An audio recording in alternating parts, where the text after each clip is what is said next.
geras meno kūrinys turbūt yra kaip geras tortas, kuris turi daug sluoksnių ir kuo tu daugiau leidiesi į tuos sluoksnius, tuo tas meno kūrinys yra pilnesnis. Menas ir komunikacija yra vis dėlto skirtingi, veikia pagal skirtingas taisyklės, jeigu iš viso galima pavadinti, kad yra taisyklės. Tiesiog principai kiti, natūra kita. Tu turi tikėti taip stipriai savo idėją, kad tau neberūpėtų niekas aplinkui.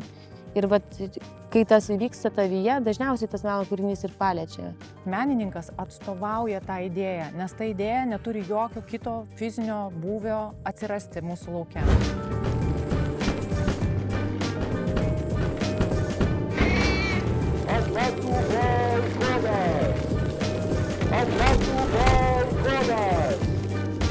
Šiandien mes turime dvi nuostabias pašnekovės, menininkės, tai yra Monika Dirsytė ir Eglė Grabliauskaitė. Sveiki. Sveiki. Jūs abidvi esate menininkės ir daug tikrai pasiekusios asmenybės. Tai kaip pradėjo tą kelią? Nuo kas buvo tas jūsų tikrasis žybtelėjimas ir noras čia kurti? Aš į meną pasukau jau ne pirma mano profesija. Menas man visą laiką atrodė erdvė, kurioje gyvena laisva mintis, kurioje kūrėjas gali jausti, kurti, pasakoti pasauliui apie tai, ką jisai mato ir jaučia, ir tokiu būdu dalinti savo kūrybinį įkvėpimu. Tai turbūt tai buvo pagrindinė tokia viliojanti priežastis pasinerti į laisvos minties lauką. Ir kaip jūs, Monika? O mano kelias į meno pasaulį iš tikrųjų tas suvokimas, kad noriu kurti meną, aš gana anksti supratau, kur aš noriu būti. Man buvo gal 16-17 metų, paauglystė, kažkaip visą laiką jaučiau polinkį kurti ir keisti galbūt net ne kitų gyvenimus, bet pačios savo gyvenimą būtent per meną. O po to tas kelias buvo labai įvairus ir visoks. Tai teko studijuoti skulptūrą Vilniaus dailės akademijoje, tiek bakalauro, tiek magistro laipsnį, o po to atradau, gal sakyčiau, performanso meną, tai taip viskas vingiavo, žodžiu, per klaidas ir neklaidas. Supratau. O kas tos yra klaidos? Gal iš tų klaidų mes kaip tik atrandam tą mokymąsi, atrasti tą meno gyslelę, ar ne, kaip tik tai yra, kaip buvo problema, kurią bandėte spręsti? Klaidos yra neatsiejama, ar ne, mūsų gyvenimo tikriausiai dalis ir ypatingai kalbant apie meną, jos tikrai yra kartais neišvengiamos, nes tu negali žinoti tikslios formulės, kaip sukurti meno kūrinį, ar ne, tu turi pats labai daug eksperimentuoti, bandyti ir tam tikros žinios, aišku, jos yra neišvengiamai, visą laiką jos gelbėja ir pačius menininkus ir kūrėjus, bet tu turi bandyti labai daug kartų pats. Ir būtent ta patirtis, jinai ir atneša vėliau tau rezultatus kūrybinius. Bet klaidos tai tokios gal patirties stoka, jinai kartais vis tiek būna pakiša koją. Bet iš to tu mokais ir tu tobulėjai pats savo kelyje. O kai kurios klaidos jos kaip tik jos atveria dar kitus horizontus. Tai čia kaip jau pažiūrėsi iš tikrųjų. Aš tai neatsakyčiau, kad mene klaidos sąvoka jinai visiškai yra kitokia, nes svarbiausia menininkui yra daryti tai, ką jis jaučia ir laikytis tos subjektyvios tiesos. Svarbiausia išlikti ištikimam savo, kaip sakydavo mūsų profesoriai. Ir tai jau savaime užprogramuoja, kad klaidos būti net negali. Todėl, kad jeigu tu nuoširdžiai jauti ir kalbi, tai reiškia, kad tą akimirką, tuo momentu, tomis priemonėmis tu esi tikras ir tada mes turime tą tiesą, kokia jinai yra. Tai aš sakyčiau, kad menas iš esmės klaidų neturi ir su tuo turbūt yra susijęs tas pasakymas, kurį mėgstu pasakyti, kad niekas neturi teisės menininkui sakyti, kaip, ką ir kokiom priemonėmis jisai turi kurti. Aišku, kad demokratijoje kiekvienas turi teisę sakyti, nes yra saviraiškos laisvė, bet tai visiškai nereiškia, kad menininkas turi to klausyti. Jisai pats nusprendžia. Supratau. O kaip galvojate, kad sakote, kad menininkas turi savo tiesą, o kaip tai parodyti, kad žmonės visi suprastų, ar tai yra tiesiog kiekvieno žmogaus supratimas atskiras?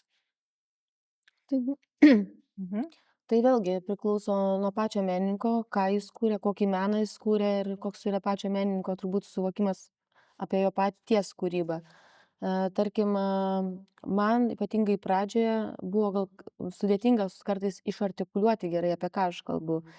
Ir gal to nereikia vadinti klaida, bet eigoje savo kūrybos aš supratau, kad labai yra svarbu aiški žinutė, apie ką tu kalbi. Bet geras meno kūrinys turbūt yra kaip geras tortas, kuris turi daug sluoksnių. Ir kuo tu daugiau leidiesi į tuos sluoksnius, tuo tas meno kūrinys yra pilnesnis. Tai konceptas be abejo yra labai svarbu, bet yra ir dar visų kitų dalykų, kurie irgi transliuojasi per meno kūrinį. Ir man atrodo, kad būtent meno kūryba yra labai to turi daug. Jinai nėra tik tais konceptas, yra dar kažkas daugiau šiek tiek. O aš tai nemanau, kad iš viso yra keliamas klausimas, kad visi suprastų. Čia, jeigu mes kalbam apie supratimą, tai tada mes keliaujam tiesiai į komunikacijos lauką. Bet reikia suprasti, kad menas ir komunikacija yra vis dėlto skirtingi, veikia pagal skirtingas taisyklės, jeigu iš viso galima pavadinti, kad yra taisyklės. Tiesiog principai kiti, natūra kita. Komunikacijoje mes turime siuntėją, priėmėją žinutę ir kontakto kainą, jeigu norite. Bet menas, jisai, jeigu tik tai menininkas užsiduoda savo tokį uždavinį, kad visi suprastų, tai jisai turbūt neišvengiamai turi keisti savo inspiracijos formą.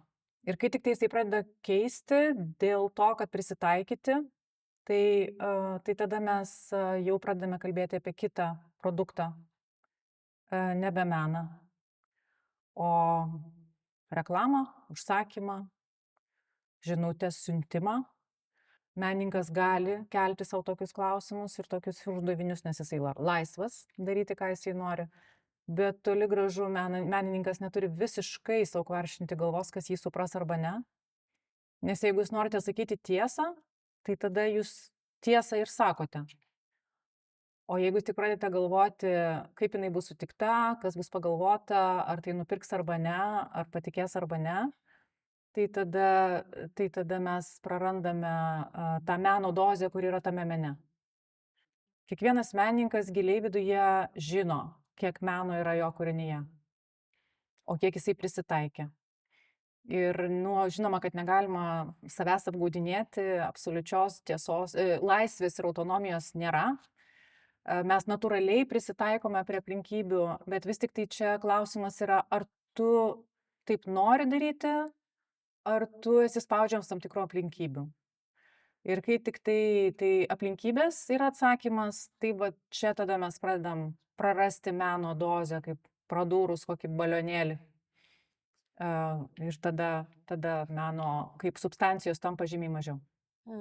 O vat užsiminėt apie reklamą. Kaip jūs galvojat, ar, pavyzdžiui, menininkai, kurie pasirenka reklaminę pusę, jie praranda kažkokią tą meniškumo gyslelę, ar jie prasiduoda, kaip kiti sako? Tai jisai tiesiog menininkas pradeda daryti kitus dalykus. Taip, menininkas turi labai daug lavina, labai daug įgūdžių, vizualinės, audio klausos. Ir šitie įgūdžiai, jie visi yra reikalingi daugelyje specialybių, ypatingai vizualinėje raiškoje, o vizualinė raiška yra ir reklama. Todėl menininkai tikrai yra labai geri kūrėjai. Tarkime, organizuojant renginius, tu matai, ar apšvietėjas yra susidūręs su menu, ar jis yra labiau prieina prie reikalo iš techninės pusės. Iš karto matosi, nes jisai turi matymą.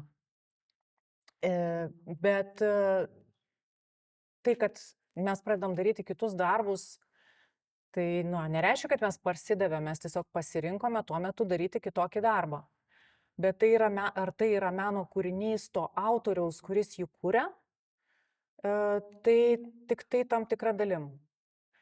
Tai mes iš viso menu labai vadiname daug dalykų. Čia aš ką dabar kalbu, tai yra apie grynąjį meną, kada tu tiesiog turi inspiraciją ir tu pats tai tiesiog nusprendi kažką kalbėti, išreikšti. Bet meninės raiškos yra labai daug kur ir va, todėl nereikia tiesiog supainioti. Ir tai nėra blogai, tai kaip tik yra labai gerai, tai lavina žiūrovą, nes žiūrovas gauna kokybišką produktą. Kaip, pavyzdžiui, jūsų keičiasi santykis su pačiu kūriniu ir kai jis yra tik jūsų galvoje, mąstyme, dar tik tam pradiniam pačiam etape ir tada, kai jis jau išeina į viešumą. Kaip jūs jį jaučiat kaip tą vaiką, nes vis tiek jums kūrinys būna kaip vaikas, ar aš meluoju? Nemeluojat iš tikrųjų. Ir dar irgi grįžtant prie praeito klausimo, gal aš dar norėčiau pabrėžti, kad, va, tarkim, ką aš darau performansus jau daug metų. Ir yra performansai, kuriuos aš tiesiog labai noriu sukurti ir juos kuriu, bet būna, kad kartais tie performansai sutampa ir su, tarkim, nežinau, ir teko dirbti kartu su Vilniaus vandenis, pavyzdžiui, arba Sportland, kurie yra komerciniai iš tikrųjų ženklai.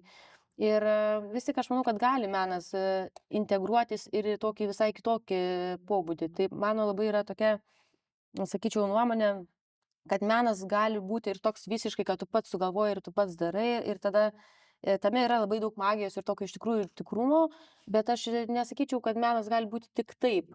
Tai mano patirtis pačios liūdė, kad kartais net esu sukūrusi, tarkim, tokių meno kūrinių, kurie buvo, sakykime, užsakomi, ir ne, kur mane kreipėsi, kad sukurti performansą kažkokią temą. Ir jie iš tikrųjų buvo labai paveikus. Ir jie, nepasakyčiau, kad buvo prastesni, ar kažkaip turėjo mažiau savyje kažkokios stiprybės, negu kad kur aš pati visiškai pasinėriau ir norėjau sukurti. Tai, o tas antras klausimas, tai meno kūrinys, tu jį visą laiką, kai tu labai nori jį padaryti, tu aišku, jį kaip sakyti, gimdai, tu jį nešioji, galvoji, analizuoji, kartais kalbėsi su kitais žmonėmis, nori jų išgirsti net ir nuomonę, ką jie galvoja, tai tiesiog. Bet galiausiai vis tiek tai yra tavo vaikas ir kaip jis įžengs į tą pasaulį, neaišku iš tikrųjų. Ir kai jis jau atsiranda realybėje, čia ir yra, bent jau man tai yra tikriausiai pati įdomiausia dalis, kaip jis tampa realiu kūnu ir kaip jis sąveikauja su žiūrovu. Ir greičiausiai tada, bent jau aš asmeniškai randu tą atsakymą, ar tai buvo iš tikrųjų paliečiantis. Ir ar mano ta kalba meno, kurią aš kalbu, ar jinai sugebėjo iš tikrųjų paliesti kito širdį. Tai turbūt taip. Aš tai dar čia noriu pridurti, būtent atsiremti į tą frazę, kad menininkas pats renkasi, ką jis ir kaip nori daryti. Ir tai reiškia, kad jeigu menininko raiška yra būtent eiti į tam tikrą sritį ir jinai gali būti visiškai komercinė, net jeigu jūs norite, bet pats menininkas renkasi tai daryti, nes tai jam yra svarbu, jisai mato tame prasme. Tai žinoma, tada tai yra meno kūrinys. Aš kalbu apie tai, kada menininkai pradeda jau nebedaryti to, kaip jie norėtų, bet jie pradeda dėl įvairių aplinkybių, gali būti socialinis spaudimas, ekonominis spaudimas, įvairius kitoks dalykas, kada jie pradeda daryti ne tai ir ne taip, kaip jie patys renkasi. Todėl jeigu yra komercinis užsakovas, kurio nuomonė, kuris iškelia tam tikrą svarbę mintį, socialiai galbūt aktyvią mintį ir tai sutampa su menininko pozicija, tai negali menininkas turėti visiškai jokio priekaišto šitoje vietoje ir šis priekaišto, kaip sakėme, negali būti.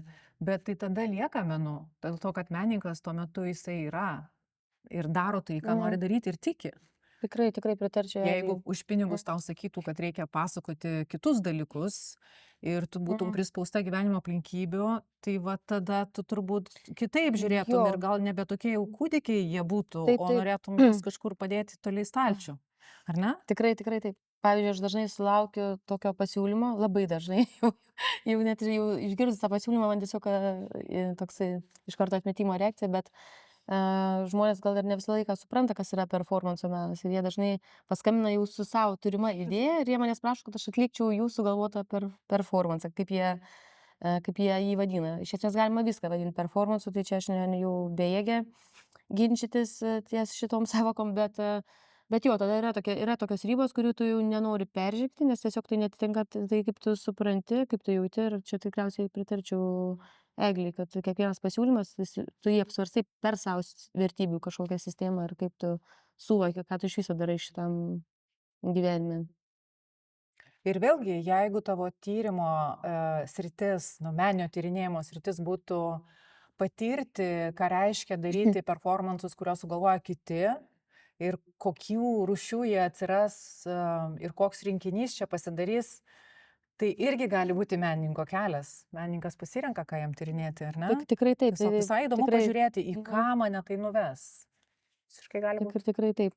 Ir gal net ir Eglė yra tas žmogus, kuris tikrai yra dariusi labai daug tyrimų, kurie yra kitokie, kurie visą laiką neria giliau ir čia gal labai ir įdomus tas mūsų podcastas gausis gale dienos šitos nuostabios, bet kad iš tikrųjų, kalbant apie meną, reikia suvokti, kad menas yra labai labai plati sąvoka iš tikrųjų.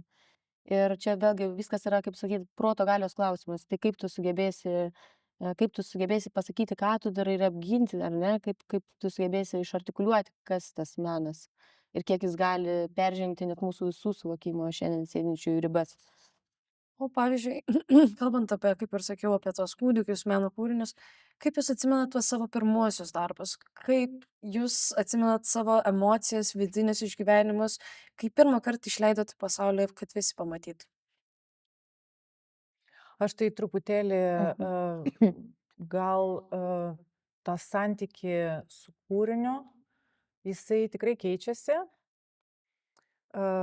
Pradžioje atrodo, kad, na, tu kažkaip privalai kažką išgauti tokio jau to, nu, visą laiką menininkas pamato, kada jis atpažįsta savo kūrinį, kurį jisai planuoja padaryti, kartais nepavyksta, bet, nu, maksimaliai, ką turim. Ir tas susitapatinimas su kūriniu ir paleidžiant jį į išorę gali būti labai skausmingas, nes atrodo, kad tai, koks yra santykis į kūrinį, toks yra santykis ir į tave patį. Bet vis dėlto eigoje keičiasi tas santykis. Ir todėl, kad yra labai labai įvairių raiškos ir santykių į kūrinį variacijų, menininkas jį gali kalbėti tiesmukai, gali kalbėti per ironiją, per sarkazmą, atsukdamas veidrodį, viską tapydamas rožiniam spalvom. Irgi tai gali daryti rimtai, gali besižavėdamas, gali kaip tik atvirkščiai per opoziciją. Ir tik jisai pats žino tą santykį. Ir todėl tapatinti su kūrinio priėmimu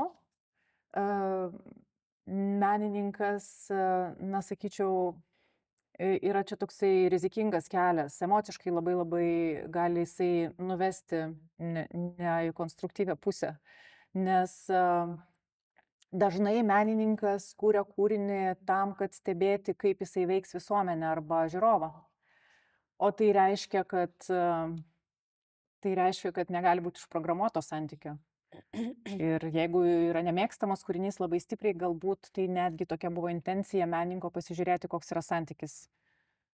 Todėl negali tapatintis. Ir kai tik tai atsitrauki, išsilaisvini iš tikrųjų. Tada tu gali stebėti ir beje ir kurti. Teisingai Eglė pasakė, aš taip pritarčiau, bet dar kitas dalykas pas mane, aš gan anksti pradėjau savo kūrybą, 20 metų. Tai tikrai yra tas 15 metų, sakykime, skirtumas, kaip aš apskritai dabar pasaulį matau ir kaip mačiau, kai man buvo 20. Bet vienas dalykas, ką aš visą laiką atsimenu ir bandau tą savyje kažkaip, sakykime, puoselėti ir tas su amžium tampa vis sunkiau, tai keistis, nebijoti eiti į naujas teritorijas. Nes atsiranda toks momentas, bent jau man taip atsitiko kūryboje, kur tu truputėlį atrandi savo formulę, kaip tu kuri.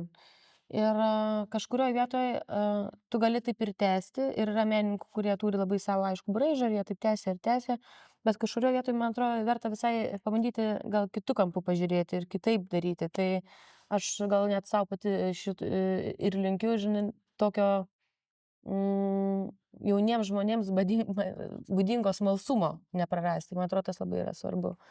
O kūryba neišvengiamai, jinai keičiasi, nes tu pats keities. Tu pats daugiau kitaip supranti pasaulį, tu daugiau patirties turi. Ir ta patirtis, jinai vienaip ar kitaip skleidžiasi per tavo kūrybą. Ir menas turbūt yra tuo įdomus, kad gal negerai pasakysiu, kad jis yra dažnai gimsta iš skausmingų patirčių, bet vis tiek skausmas jis praplečia mūsų gylį. Ir menas yra toks turbūt toks dalykas, kuris vienaip ar kitaip padeda mums kažkaip transformuoti visą tai kažkokį produktą, kuris gali po to padėti kitiems ar kažkaip atliepti kitus. Tai neišvengiamai ta patirtis, jinai yra keičianti tiek patį žmogų, tiek pačią kūrybą. Pavyzdžiui, jeigu jaunasis žmogus, studentas, vat užsimanė 20 pradėti kažką čia kurt. Ir pradėjo, darė. Ir būna tas momentas, atrodo, bet aš nepasieksiu, o aš nepasitikiu dar paleisti. Ką turėtumėt patart, pavyzdžiui, jaunam žmogui šitoj situacijai? Ką daryti jam? O nepasieks ko?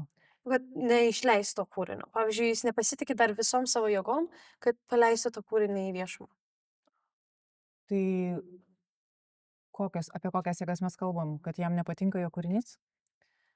Jis gal nežino, jis dar nepasitikė savim. Ir tiesiog bando taip paleisti, bet dar vis ieško savyje kažko.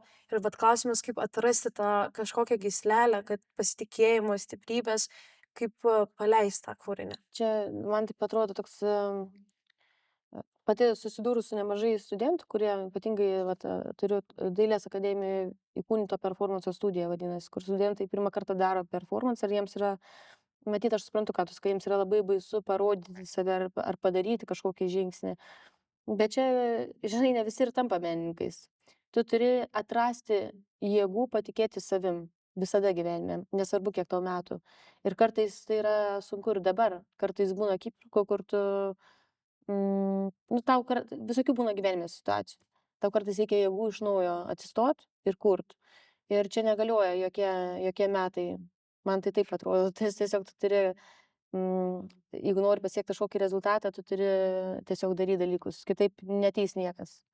Nes dauguma žmonių, aš žinau, kad jie važiuoja ten savanoriauti, muistosi, ieško kažkur prasmės ir galiausiai galutiniam taške jie lieka tiesiog nepadarė žmogus nuoseklaus kelio. Ir aš vienas iš dalykų, tikriausiai, ką visai vertinčiau gyvenime, yra nuoseklumas visame kame.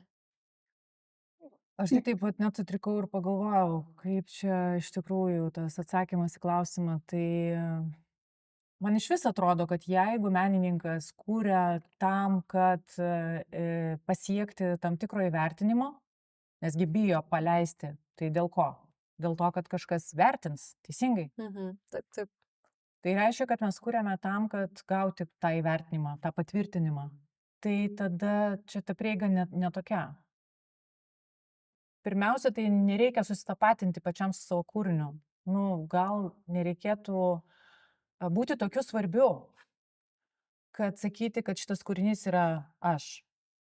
Paprastai kūrinys yra apie kažką, apie kažkokį išgyvenimą, apie idėją, apie problemą. Ten pilnas spektras priežasčių, kodėl tau rūpi kokiai minčiai suteikti fizinę formą. Tai jeigu tau ta mintis nėra tokia svarbi, kad ją galėti pasakyti, nes ta materija, kokia tu pasakysi, yra visiškai iš tikrųjų nesvarbi. Jeigu tave veda tas tikėjimas, ką tu nori išreikšti, net pats dėl savęs, užsidarė savo studijoje, tiesiog, man reikia tą padaryti, einu niuniuoju, einu rašau, dienoraštį, jeigu norite, ar ne, kūrinį kurti, lygiai tas pats. Tai tada tu tą ir darai. Bet jeigu tu tai darai dėl kažko, tai tada... Tai tada gal daryti ne meną, nes menas... Nelaikas pats. Ir net nelaikas. Ne, čia ne apie amžių čia iš viso nieko bendro neturi. Aš manau, kad mes visi buvome, kada tik atsiradom iš to pasaulio, mes pradėjom kurti ir kūrėm iki šiol. Čia kaip būna tokie klausimai biografijai, tai kiek metų tu užsiėmė menu? Tai tiek, kiek man yra. Tai tada ne, kažkaip čia ir taip gali būti. O tai, tai čia yra ne tame mes registre iš vis kalbamės. Ir ką noriu pasakyti, kad menininkas atstovauja tą idėją, nes ta idėja neturi jokio kito fizinio būvio atsirasti mūsų lauke. Ir jisai atstovauja ne save, o tą idėją. Tai tada būk malonus, pasistenk, jeigu tau atrodo negana. Jeigu nori pasikviesti kitus, sukurkit kartu. Jeigu nori su kreida ant šaligatvio parašyk, visiškai nesvarbu, bet jeigu tu atstovauji tą idėją ir tu nori papasakoti aplinkai, tai tu ją ir pasakoji. Ir todėl yra taip, žinau, dažnai kalba, Taip, bet čia menininkas, tai kaip aš dabar apie save kalbėsiu, čia kažkas kitas turi mane reklamuoti, bet ne mane. Vat, man atrodo, problema yra nesusikalbėjimo tame, kad menininkas ir meno kūrinys tarsi čia yra tas pats. Čia visiškai ne tas pats. Mes gaunam kažkokią inspiraciją ir mes tiesiog per save perleidžiam ir papasakojam aplinkai. Ir viskas. Ir galbūt ta idėja yra 100 kartų geresnė ir kažkokia paveikesnė, sakykime taip, menas dažnai vertinamas per poveikį, per pajudinimą, per rezonavimą, emocinį, intelektinį, kokį nori, bet kad sujudina aplinką, ar ne? Duoda kažką naujo, nematyto, nepagalvoto. Tai dėl to tu tai darai, kad leisti tam būti, tu ne save atstovauji. Tai jeigu save atstovauji, yra kitų priežasčių, yra Kitų dalykų, ką yra galima kitų formų, daryti. bet yra beje ir meno išraiška. Yra menininkų, kurie konceptualizuoja savo meninę veiklą per santykį su savireklama. Irgi gali būti. Menas gali būti koks nori. Bet su ta baime, kol bijai, tai ir neik. Tu geriau pasidėk ir pagalvok, kodėl tave ta baime stabdo, ko tu bijai. Bet kai kažko bijai, tai labai verta yra pagalvoti, o tu įsivaizduok, kad tai jau atsitiko. Tai kas blogiausio tau gali atsitikti? Kažkas nepalaikins, ar kažkas kažko nenupirks, ar pasijuoks, nu ir kas. Čia iš tikrųjų labai dar pritarčiau Eglį, kad tikrai menas, ypatingai kai kuri, negali galvoti tuo metu apie išorę, tokio negali norėti iš išorės validation, kaip sakyti, tu turi pats, nes tai yra vis tiek labai jautrus tavo dalykas, tu pats turi save patvirtinti visų pirma ir ką tu darai. Tai čia yra tas, man atrodo, jeigu tu pradėsi galvoti, ką galvos Jonas ar Petras, tai jau labai, jau tų nuomonių yra visokiausių ir visada ypatingai kai tavo darbas atsiranda kažkokioje viešoje erdvėje, kur ir mato daug žmonių, tai nuomonių tu gali išgirsti visokiausių ir patarimų, kaip tau galėjai geriau padaryti tą meno kūrinį ar blogiau, irgi yra aibės. Tai labai labai svarbu suvokti, kad būtent tu esi toks, koks tu esi, su savo unikaliu požiūriu, dėl ko ir įdomu, iš tikrųjų, kiekvienas menininkas, kuo yra įdomus, kad jis turi savo kažkokį pasaulėžiūrą, pajūtimą. Ir tu negali norėti iš išorės patvirtinimo. Čia nėra kažkoks šokių konkursas, kur tu turi gražiausiai sušokti. Gal čia kaip tik turi blogiausiai sušokti. Kad sukeltų tą emociją. Iš esmės, tu turi tikėti taip stipriai savo idėją, kad tau neberūpėtų niekas aplinkui. Ir vat, kai tas įvyksta tavyje, dažniausiai tas meno kūrinys ir paliečia. O kaip paliečia, ar jis gerai ar blogai paliečia, čia vėl, tai nėra paveikslas ant sienos, kurį mes pasikabinam, kad pagražinti kambarį. Menas nėra apie grožį. Menas yra visai kitas dalykas. Rancieras kalba, kad grožis yra tai, kas yra tiesa, o ne estetinė kažkokia charakteristika. Bet aš dar noriu pasakyti, čia kaip tik aplinkiniai turėtų daugiau apie tai galvoti, tie, kas priemame meną, kaip kai esi žiūrovas. Mes visi esame ir žiūrovai, ir kūrėjai. Bet kai tu esi žiūrovas, tu turi turėti to jautrumo, suprasti, kad kūrinį atliko kūrėjas, kuris yra labai jautrus. Ir tą akimirką, kai mes pradedame turėti priekaištų meno kūrinį, kurį matome, tai tada reikia suprasti, kad mes patys pradedam kurti savo kūrinį. Nes taip, kaip nusprendė kūrėjas tokioj formoj, tokių laikų ir tokia tema ir kas tik tai nori, tai yra jo patiekalas mums. O jeigu mums atrodo, kad aš mėgstu ten kažkokį kitą patiekalą, tai tada ir pradedi kurti tą savo kitą patiekalą. Negali būti pageidavimų kito sukurtam menui. Pavyzdžiui, atskrenda koks nors, nežinau, drugelis, jeigu norit. Gražus dalykas. Ir jeigu jūs pagalvojat, žinai, šiaip gal visai būtų ir nieko, bet reikėtų dar čia tokių rožinių taškelių padėti. Tai toks, suprantat, mes kažkaip vienus dalykus priemame kaip tiesiog natūralią raišką. Tai ir meno kūrinys. Ir taip pat verta būtų mums būti jautresniems, nes tas žmogus, kuris atneša į aplinką patį jautriausią savo kažkokį kūrybos vaisių, tai tada jisai yra tikrai labai jautrus. Ir verta, man atrodo, meno kūrinius arba priimti, arba nepriimti, suprasti arba nesuprasti. Jie mums patinka arba nepatinka, bet mes turėti jiem priekaištų, kažkaip, man atrodo, čia irgi iš kitos kategorijos tada atsiranda dalykai. Dabar gal prieikime klausimus apie jūsų pačių kūrybą ir kaip viskas ten vyksta. Jūs esate performansų meistrė ir tikrai viena išskirtinių Lietuvos personų, kurios parodo tą performansą kitaip. Ir, pavyzdžiui, neseniai jūs šiais metais buvo sienos performansą Mhm. atlikote Vilniaus geležinkelio stoty. Kaip jūs sugalvojate iš vis tą būtent geležinkelio stoty, kodėl ne kur nors oro uoste, kodėl ne kažkur kitur, vat būtent čia? A, Tas meno kūrinys iš tikrųjų buvo sukurtas, irgi tai buvo kaip ir, į mane kreipėsi, žodžiu, dėl žmonių gyvenančių Lietuvoje, kurie patiria tam tikrų sunkumų, ar ne, kurie negali, emigrantų ta prasme, kurie negali pritapti arba kartais jiems gal pritrūksta kažkokio jautrumo iš šalies. Ir aš pati esu gyvenusi Londone, turėjau pati tokią patirtį, kad kartais galbūt būnant kitoje šalyje gali tau būti sudėtinga. Tai mano tas performansas sienos, kuris vadinosi, tai ir buvo apie tai, kad žmonės kartais atsiduria tarp dviejų sienų. Bet taipogi tą performansą buvo galima suprasti labai plačiai, kad kartais pats žmogus yra kaip tarp tų sienų dviejų, pats kaip emigrantas ant lagamino, tai tu gali jį labai žiūrėti plačiai. Kodėl geležinkelio stotis? Todėl, kad man tai atrodo toks yra iš savęs pati stipri vieta, kuri kalba būtent apie tą kelionę į kažkur, o kartais gal kelionę pačiam į save. Tai performansą aš atlikau 8 valandas, tai buvo tikrai sudėtingas performansas, kurio metu aš trenkiausi tas sienas be sustojimo. Su lagaminu, kuris buvo mano pačios irgi, tai buvo neatsitiktinai kažkur nupirktas lagaminas, bet tai buvo lagaminas, kurį aš pati daug pragyvenau, kaip sakyt. Tai jo, ir tas performansas jis buvo toks gan, sakyčiau, radikalus, jis tikrai sulaukė, va, būtent jis labai daug sulaukė ir negatyvo, ir ir priešingai, kažkam jis labai gal patiko. Bet, jo, jis buvo toks vienas, gal sakyčiau, man sudėtingiausių mano performansų darytų, tiek fiziškai, tiek psichologiškai, tiek atliepiant pačią tematiką. Kaip jums pačiai viduje jautėsi tas 8 valandas ten taip trankytis į vieną pusę kitą? Kaip išvis tas jausmas buvo viduje tuo metu?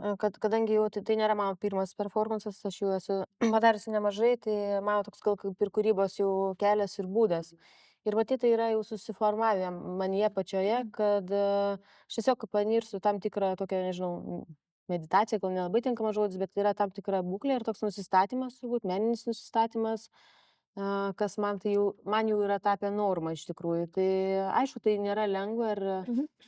ir reikia reikia nusiteikti ir tikrai žinoti, ką tu ir dėl ko tu darai. Tai vienareikšmiškai be šitų dalykų negalėčiau tikriausiai to daryti. Tai nežinau, net sudėtinga atsakyti labai į šitą klausimą, nes kartais pati jį keliu sau, kaip aš tą padarau ir nežinau. Mm, Kuo esu atviresnė sau, tuo aš kartais nežinau, kaip aš tai padarau, nes kai jau padarau performansą ir praeina tas laikas, atrodo, kaip aš tą galėjau padaryti. Ir aišku, būna ir lūžio visokių taškų, būna praeina ten valanda, o tu ten trankais. Ir nebūtinai net šitas performansas, ledo performansas, tas pats, ant kurio aš klysdavau ir keldavausi ant ledo. Ir tas Bet, sakau, tai yra turbūt mano kūrybos būdas, yra idėjos, kuriomis aš tikiu ir taip jau susiformavau, turbūt tokia mano raiška. Egle, mačiau, kad jūs esate padariusi instaliaciją prie Cvirkos aikštės Avytės. Gal galėtumėt patikslinti pavadinimą? Mm, Buvo, turiu tokį seriją darbų, kurie yra susijęs su istorijos atmintim. Ir jų yra 5. Tai pirmas susijęs su Salomė Nėrim, dėl kurios vyksta daug diskusijų iki šiol apie menininko atsakomybę ir poziciją kaip kūrėjo arba kaip politinio veikėjo. Tai tuo metu, dar kol Cvirka buvo, tai šitas kūrinys tiesiog žiūrėjo į Cvirkos paminklą. Kitas kūrinys buvo, kai mes su Agne Gintalaite kolegė dengėme Cvirkos paminklą samanomis. Šitas kūrinys, iki šiol aš turbūt esu teisminiuose procesuose dėl jo ir jisai turbūt atvėrė tokį kitą lauką apie menininko autonomiją ir laisvę kurti. Ir tai yra tokios minkštosios cenzūros pavyzdys, kuris šiandien veikia ne vienoje demokratinėje valstybėje. Cenzūra oficialiai yra draudžiama, bet yra kitų būdų per įvairius biurokratinius metodus, vilkinimą laiko, žeminimą, dar visokiausių įvairių kitų priemonių stabdyti tą meninę raišką, va, pavyzdžiui, teisinės priemonės. Pavyzdžiui, meluoti, kad buvo leidimas išduotas, bet jisai yra ir tada greitai patraukti kūrinį iš viešosios erdvės, o jau teismuose ten po to galima aiškintis daug metų. Vienas iš tų kūrinių yra susijęs su tuo, kad aš filmavau visus tos procesus, kurie vyko viešoje erdvėje ir sukūriau filmą, kurio man neleido parodyti aikštėje, nes nebuvo suinteresuoti, kad žmonės jį pamatytų. Tai vat dėl šito teko irgi eiti į teismą. Aš dabar atsiprašau, kad pertrauksiu, bet gal kažkur kitur rodėte, ar tiesiog... Jisai buvo parodytas muziejui. Bet iki šiol šitas draudimas viešoje erdvėje cirkos aikštėje rodyti yra galiojantis, nepanaikintas. Jau praėjo 2 metai. Ir, na, žodžiu, tie kūriniai, dar 2 kūriniai sekė šitą temą. Na, jinai susijusi ne tik tai su menininko laisvė kurti, bet taip pat ir su tuo, ką mes darome su savo istorinė atmintim. Ar mes ją paslėpiam, pašluojam po kilimu ir tarsi jos nebuvo, ar mes vis dėlto stebim savo santykį su ją, norim kažko išmokti, kiek mes esam pasiruošę suprasti, kad paminklas ne visada yra garbinimo vieta, bet kad tai yra istorinės atminties ženklas. Galima jį meninėmis priemonėmis perpozicionuoti, tai tą vat konkrečiai ir siūlėme. Tai va tokie kūriniai. O paskutinis, dar nebuvo filmo premjeros, yra filmas, kuris vadinasi Konsiliumas. Tai yra menininkų, pokalbis su menininkais, kurie pasakoja apie būtent, šiek tiek apie tai, apie ką mes dabar kalbamės. Tai apie tą vidinį kūrybos procesą, kada jie yra susidūrę su aplinkos spaudimu, gali daryti ar negali. Tas spaudimas yra labai platus, nuo teisinių priemonių iki tiesiog socialinio spaudimo, socialinių tinklų spaudimo, jeigu norite, galbūt šeimos spaudimo, kad, na, kažkaip čia išrikiuotės išlysi ir būsi truputį kitoks. Iki pat savicenzūros. Mes kiekvienas iš tikrųjų šiek tiek tas vidinis procesas daryt, nedaryt, kaip sureagos.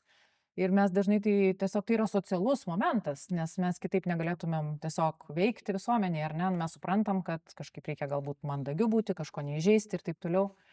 Bet kai tai liečia kūrybą, kada menininkas jau jau dėl baimės pasiekmių renkasi kurti kitaip. Tai va čia yra ta riba, kada mes tai pradedame vadinti jau kūrybinė savicenzūra. Na tai va apie tai tas kūrinys. O kada mes galėsime jį išvysti? Jeigu sakėte, dar ne premjera, dar ne... Tai kai tik tai bus suplanuota. Supratau. Tai dar reklamos mes negalim pasidaryti čia dabar.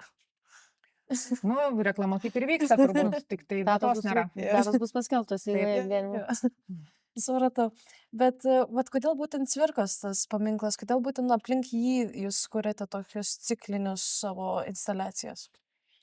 Tiesiog aš esu ir kitokių kūrinių sukūrusi, tiesiog tuo metu įvykiai vieni sekė kitus ir vienas kūrinys sekė kitą.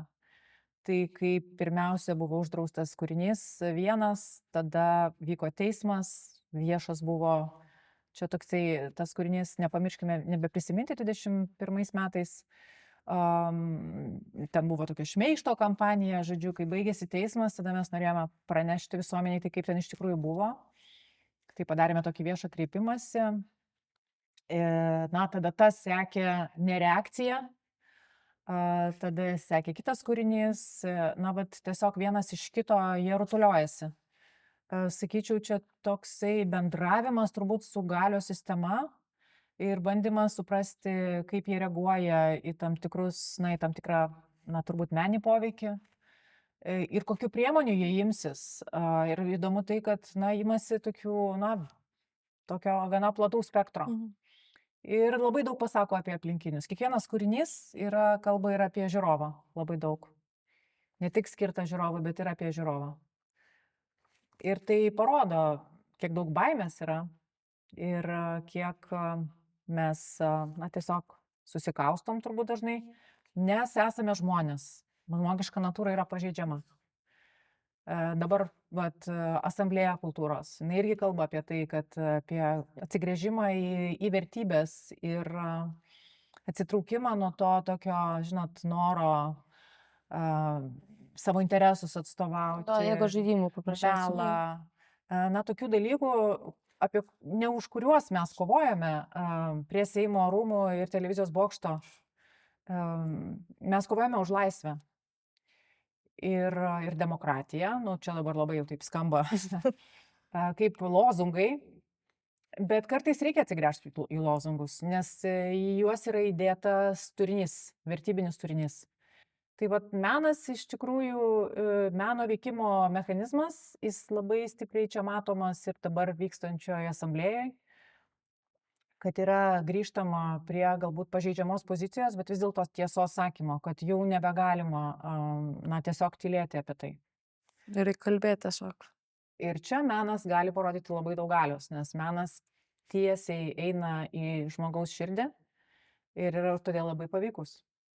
Ir pavyzdžiui, kalbant apie visą asamblėją ir visus šių dienų įvykius Lietuvoje ties menu, kaip Jūs galvojat, ar mes pasieksim kažkokią tą, pasakysim ir menas pasieks mūsų valdžios tos vartus? Mes jau pasiekėm iš tikrųjų. Jau tai, kad žmonės vienijasi ir kalba, tai yra labai daug. Tai rodo, kad mes esame vis tiek kovotojai. O jau kovoti yra gan daug ką reiškia gyvenime. Tai yra jau dalis pergalės iš esmės. Pergalės, kad žmonės sugebėjo susivienyti, menininkai, kultūros visas laukas. Kažkaip man pačiai buvo tas labai netikėta, tokia vienybė ir staiga nebėra net tos konkurencijos vieni su kitais ir toks, Visi jau draugai tam. toks palaikymas ir tas iš tikrųjų parodo, kad mes esame stipri tauta iš tikrųjų. Ir tiesiog atrodo, kad mes vienybę turim tarpusavį ir kartu galime Šiaip kalbėti. lietuviai visada turėjo bruožą susivienyti, kai jiems reikia susivienyti. Tai Ir dabar puikiai parodom taip. Šiaip dar Jūs esate ir mūsų Vilnius Tech dėstytojas. Ir girdėjau, ir mačiau, ir žinau, kad šiais metais prisidėjot su studentais prie Vilniaus Žaliosios sostinės 2025 iniciatyvos, kur buvo kuriamas studentų instaliacijos. Kaip Jūs, kaip dėstytojas, kažką gal pasiėmėte iš tų instaliacijų, pačių studentų idėjų ir panašiai? Nežinau, visada mokaisi, ar pasiėmėm idėjų iš studentų, nežinau, turbūt, kad ne, nes studentų idėjos yra jų ir jie jas įgyvendino. Bet iš principo šitas kursas intervencija į miestą, miesto studijos vadinasi. Jisai jau vyksta, nežinau, gal 4 metai. Ir čia, na, ir vyksta toks pratimas, turbūt lygiai toks, kaip kad mes turbūt darom kūrinius realybėje, 3 kursiai jau, kurie yra daug įgūdžių išmokę. Toks, žinot, tos ribos tarp teorijos ir praktikos ir į realybę peržengimas. Nes viena yra suplanuoti, ką tu nori padaryti ant popieriaus ar prezentacijų ir apie tai papasakoti. Bet, na, visai kita yra, kai tu realiai turi tai padaryti. Tu turi, na, aišku, pagrįsti, turėti idėją, na, ir visa kita. Bet, na, turi išsiaiškinti ir nukeliauti, kad gauti leidimus, atrasti būdus, kaip fiziškai įgyvendinti projektą, išdrįsti parašyti pranešimą spaudai, išsiųsti jį žiniasklaidai, pagaminti reklamą, jeigu reikia, na, ir taip toliau. Tai šito projekto turbūt tokia paskirtis, kad ugdymo proceso rėmuose, nu, paskaitų, taigi niekas čia iš darbo neatleis, ne? Rėmuose išsibandyti, kad, na, peržengti tą ribą ir supras, kad viskas yra įmanoma ir man atrodo, kad studentams, bent jau taip atrodo, va čia yra studentų iš tikrųjų. paklauskim. Galime Tai interviu dažnai atrodo, nu, tokia baimė ir panika pačioj pradžioje, bet po to už tai būna toks pasitenkinimas savais rezultatais. Kaip ir buvo dabar dar vienas kursas, kur bendradarbiavom su GO Vilniumi ir studentai kūrė Vilniaus reklamas. Visą laiką labai garsiai skamba tos reklamos, geros, blogos, visi turi nuomonių. Tai studentai sukūrė nuostabių reklamų, iš tikrųjų. Tai labai smagu, kad ir turi įgūdžių tai padaryti, ta prasme, gali ne tik sugalvoti idėją, nufilmuoti, pagaminti postprodukciją ir taip toliau. Tai tas jau yra nuostabu, kad realiai tu turi produktą. Bet dar ir tai, kad gali pritaikyti tas idėjas gyvenime. Ir tikrai neprastesni buvo rezultatai negu reklamos agentūrų. Tai turbūt tas būdas toksai tokio su praktika susijusio yra skirtas tam, kad, parepetuoti, kaip tai vyksta tikram gyvenime. Ir taip tikrai ir vyksta, kaip mes ten padarom, ar ne? Šiaip man tai buvo labai įdomu prisijungti prie šito kurso, nes čia yra Eglės sugalvotas miesto studijų kursas. Tai man buvo labai įdomu ateiti ir iš tikrųjų irgi pasidalinti savo patirtimi, kurią aš turiu būtent sukaupus iš performanso meno. Bet dėl ko aš labai džiaugiuosi, galėdama būti šio kurso irgi dėstytoja, tai dėl to, kad būtent vyksta tas labai gyvas, toks kaip gyvas organizmas. Ir kiekvienais metais jis atrodo vis darosi didesniu ir tie kūriniai kažkaip jie išeina į gyvenimą. Ir faina sutikti po to studentus, kurie kažkaip tęsia tą visą veiklą ir gyvybę, nes man atrodo labai yra svarbu būtent tas dalykas, kad studentai pradėtų realiai daryti dalykus, o ne kaip tu sakai, kad kažkokios baimės ir nedrąsa. Tai būtent šitas kursas jis neleidžia bijoti ir pasilikti nepadarius dalykų. Taip, net nespyrint, bet tai yra iš tikrųjų, studentai privalo atlikti mieste projektą ir man atrodo, kad tai yra labai svarbi dalis, mokymosi dalis. Jeigu ypatingai nori daryti kažkokią karjerą, toliau kurti, tai man atrodo, šitas kursas yra tiesiog tobulas. Čia Egliai reikėtų ačiū sakyti, o aš tai tiesiog prašalaitė. Ateinu.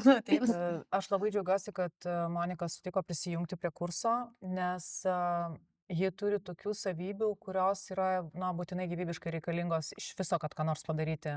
Tam reikia labai daug drąsos ir atkaklumo. Ir mes kartais, kaip girdime, studentams atrodo, kad kažko padaryti yra neįmanoma.